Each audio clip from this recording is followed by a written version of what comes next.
to another episode of EVTV. I'm Langston James. And I'm Olivia James. EVTV has been a challenge to produce remotely, but we have 3 stories about what's going on in the Eagle Valley community. This week's AP testing will begin, and this year, because of COVID-19, they will be online. To learn more about how the virus is having an impact on testing, we go to Jordan. As a result of the COVID-19 outbreak, all AP courses have transitioned into online learning.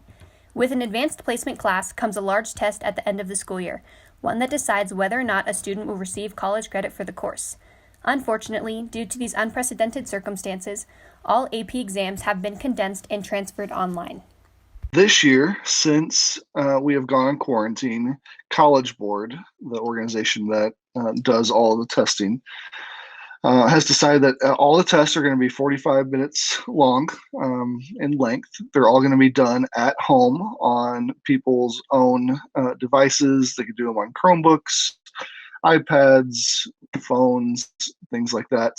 And there'll be fewer questions. There'll be questions that they have written since we've been on quarantine. A group of people working for College Board have written all of these questions, and they're really designed to get great answers from kids. Due to social distancing, students have had to use different methods and resources to prepare themselves for exam day, such as College Board live streams and videos posted by their teachers. Students have also had to cope with the switch in their AP educations. I've been practicing a lot because we know what parts of the test we're taking already, so we've been practicing those a lot frequently, and then I've also watched a lot of the AP videos that are on College Board. To prepare for these tests, I've been watching a lot of YouTube videos in the AP Live classes and talking to my teachers and getting feedback from them on what little things I can do to better my work and make sure that I can get the highest score possible. So first of all, it's way harder to get teacher help, which I think is kind of annoying. It's hard to kind of learn. It's harder to learn content more, I guess you could say. It's harder, grasp the content without, also peers. Peers are a big part. You're not around your peers. I just would rather have real class and not this online stuff. AP teachers have also had to alter how they prepare kids for the exam. Each teacher has their own methods to how they help their students, as each AP course is different. Some have been posting review videos to Schoology, while others are hosting Zoom meetings to go over past content. I've been doing less, which has been nice, and probably a good lesson that I'm going to take forward. Normally, trust students to do their own work outside of school, and during class time, I'm just up there yapping. So this is giving me more opportunity to give them time to do their own work and grade their own stuff and look over things and take more autonomy in their success. I don't get to see them in class. I don't get to see their eyes, and I don't know if they're paying attention to the study resources that I've given them. So just having a virtual class and trying to prepare is somewhat challenging, but there are a lot of great resources that are available. College Board has done a great job in trying to help prepare students, and I've tried to just tap into that as much as I possibly can. One major concern regarding the online exams that is striking AP students is the possibility of some colleges not accepting this year's scores because of the shortened exam. Thankfully, according to College Board's website, they are confident that a majority of these schools that usually accept these AP credits will be accepting them this year as well, assuring students by stating that they have been reaching out to colleges to confirm this. On the other hand, CSU and CU Boulder are Colorado's flagship universities. Their websites did not indicate whether the short exam will impact acceptance of AP scores for future applicants, and no one at their admissions office responded when I reached out to them. With all exams being shortened to a mere 45 minutes, it leaves many people questioning whether or not switching to shorter and online tests in the future would be beneficial for students. I think that shorter tests would definitely be beneficial and help improve testing performance. I know when I have to take long tests, I'm focused for maybe the first hour, and then I start to lose my motivation and it's hard to concentrate. So I think the shorter test will help kids to focus and put their best work forward throughout the entirety of the test.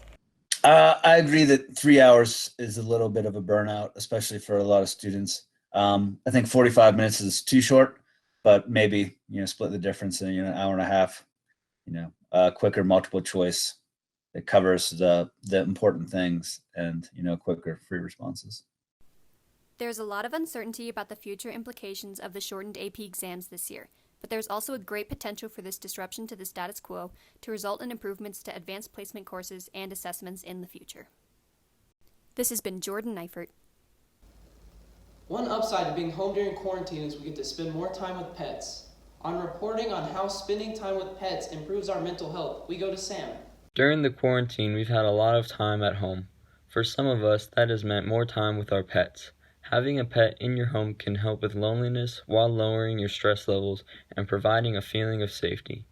Furthermore, pets can assist with many mental health conditions such as anxiety or depression, or even boost one's confidence in social situations. There have been studies when people pet a dog, their blood pressure goes down, so they have a calming effect on you. And like when they sit by you, they're warm. So I think that you feel like maybe this sense of security and safety. It's an extra companion. Since I live alone, I can't imagine not having my dog with me during the day just for somebody. I talk to him, I play with him, he plays with me, he just cracks me up. It makes me a much happier person, all in all. I just think they're nice. They connect you with other people. They connect with you. They're a good companion. They're fun to do things with. Also, I've actually meet a lot of people with my dog. Going to the dog park, and people will know Frisco, and then they'll say, "Oh, you're Frisco's mom." So there's a lot of people that I've met that I didn't think I would have. That was kind of a side benefit of having him. And going to the dog park and just, that extra socializing for me has been great. Pets can also keep you fit and active. They open up many more activities for you both to participate in. Staying healthy and active during lockdown can be challenging, but pets lend a helping paw towards your physical well-being. Studies have shown that this bond between people and their pets can decrease blood pressure, lower cholesterol levels, and overall bring happiness for you and your pet. The thing that Frisco and I, we went on a hike with some other friends. So each gal, there were 3 of us, and we had 3 dogs. So you can easily social distance when you're hiking with them. We hike and do a lot of things outside. So it's nice to have a dog. Otherwise, I would live alone, and I think that would be terrible. I also go to the river, play in the river. He throws the ball and he jumps in the river and plays and does that. Although pets are a big responsibility, they provide many benefits towards one's physical and mental well-being. Getting a pet, especially during this time, could help change your life for the better. So, for example, I had a student that had a lot of trouble connecting with other people, and it was really interesting to see him connect with the horse and how that helped his relationships with other people. You live alone, and in the social distancing time, it can get kind of depressing and lonely. So we just, get a leash, hop in the car, go for a ride, go, get active, and being outside is huge. Whether they're your own personal dog or an animal that is used for therapy, there's a certain kind of magic that they bring to people's lives. Now that the weather is nice and trails are open, mountain biking is a great way to get outside safely during the Safer at Home order. For more on local mountain biking, we go to Nate. During this quarantine, things have been stressful and uncertain, and with everything going on, it has been hard to find peace of mind. But amongst all this, some kids have taken to the outdoors and hit the trails. I've been mountain biking a lot, about every other day. Try to ride at a minimum twice a week, but usually ride more. Mountain biking has been one of them, and it's every weekend just to get outside. Did some mountain biking, a good bit of mountain biking, probably once a week. Luckily, where we live, there are tons of trails to ride and tons of opportunity to go get exercise. We went to Fruta, which was kind of a long drive, so we started going to Eagle. We went to Haymaker and Abrams. Eagle Ranch loops, just because like Boneyard and Pool and Ice has been pretty crowded. Boneyard, I was doing live connection right before I left. That was fun. I usually do the trails up 4th of July and whatnot. With all our schoolwork, it seems hard to find the time to get outside every now and then. But getting outside is an important way to stay mentally and physically healthy. It's nice to get outside and like get your mind off of things. It helped me kind of focus on like what's really going on instead of just sitting inside freaking out. It's kind of helped me stay sane because being inside all day sucks. I mean, being able to go on my mountain bike and just go do something that's just not sitting inside and just being lazy. It's pretty nice.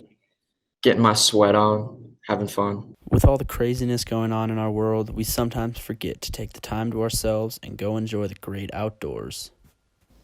This has been another episode of EVTV. Please stay safe and support each other during this challenging time. This has been Langston and Olivia. Thanks for watching.